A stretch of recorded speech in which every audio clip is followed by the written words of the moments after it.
Classic Rock 98.1 with Sublime Chilliwack. Before that, speaking of, Brian Vollmer recently got together with Bill Henderson of Chilliwack to shoot the breeze about old times because Brian is working on a new project, traveling around the country, talking to some of Canada's best bands from the 60s, 70s, and 80s, putting the stories on film. It is the golden age of the Canadian bar circuit. Brian Vollmer of Helix joining us now. Brian, tell us about the project. Basically, where we're sitting down and picking people's brains and asking them firsthand what their experiences were back in the bar scene, back in everywhere from 1965 up to 1985. And why, Brian, did you feel like this was an era of music that had been forgotten and shouldn't be? Well, the biggest reason is because it was the training ground for bands. It's where we learned our chops, earned our spurs, learn how to play our instruments, how to perform. And why do I think it's a special time? Because it'll never be replicated, first off. And it's where a lot of Canadian music really was in its infancy and grew up.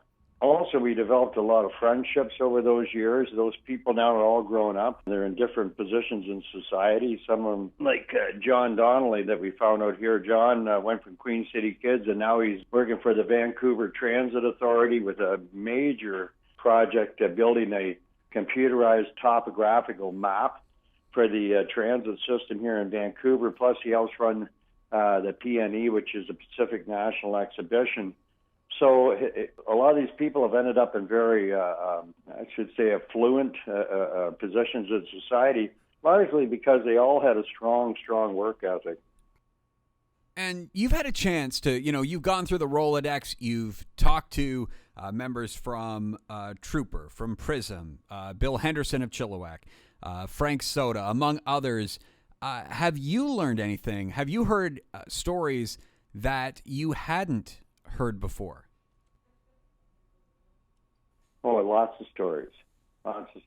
When I interviewed Charity Brown, for instance, from Kitchener, this is not this term, but when we first started doing this, I was surprised when Gail Selkirk, who was the keyboard player of Major Hoople's boarding house, told me a week after the Charity Brown interview, she said, Eddie Schwartz was in Charity's band. I went, really? And she said, yeah. Eddie Schwartz tried to get her to record Hit Me With Your Best Shot, and she didn't want to do it because she said it didn't suit her voice.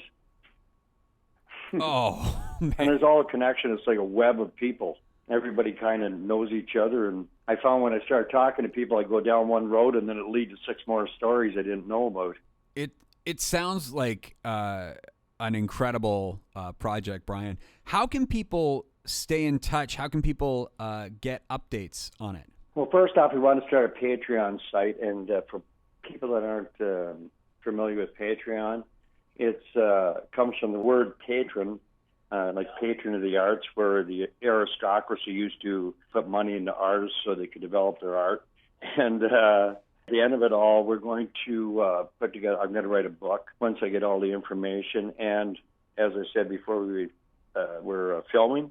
So the film will first off come out on Patreon, just the actual filming. Like, it's been quite the experience just going through this whole ferries and planes and rental cars and running all over the city of Vancouver and British Columbia and Manitoba. So that in itself is a film, filming the filming. And then we'll eventually put the interviews up, and then the last thing will be to edit it all down into probably a couple hours, and then put in pictures like of hotels or posters of the bands or whatever is relevant to the story. And for people who are listening, the site is patreon.com. So patreon.com/GACBC. So patreon.com/GACBC. And if you'd like to support the project by becoming a patron, you can do so. I think it's important to put down for the history books what happened during this era, because, as I said before, it will never be repeated. There was no entertainment back there, so back in 1965, so people went to bars. That's the first thing. Now, with the glut of entertainment we have in cell phones and video games and everything else, it really hurts the bar scene. And like I said before, that's the way musicians learn their crafts. Well, Brian, I can't wait to hear more about the project.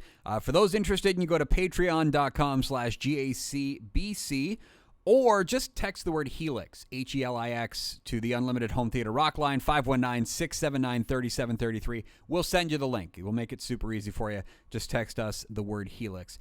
Now, Brian's been talking to a number of Canadian rockers, as we said, like Prism, Trooper, Headpins, etc. He actually called us from the home of Frank Soda, which is a name you might have forgotten. He was part of the heavy metal band Thor and the Imps, which became Frank Soda and the Imps. We actually went back to the library to find a song from Frank Soda and the Imps. It's called High Times. Bet you haven't heard this in a while. Classic rock, 98.1.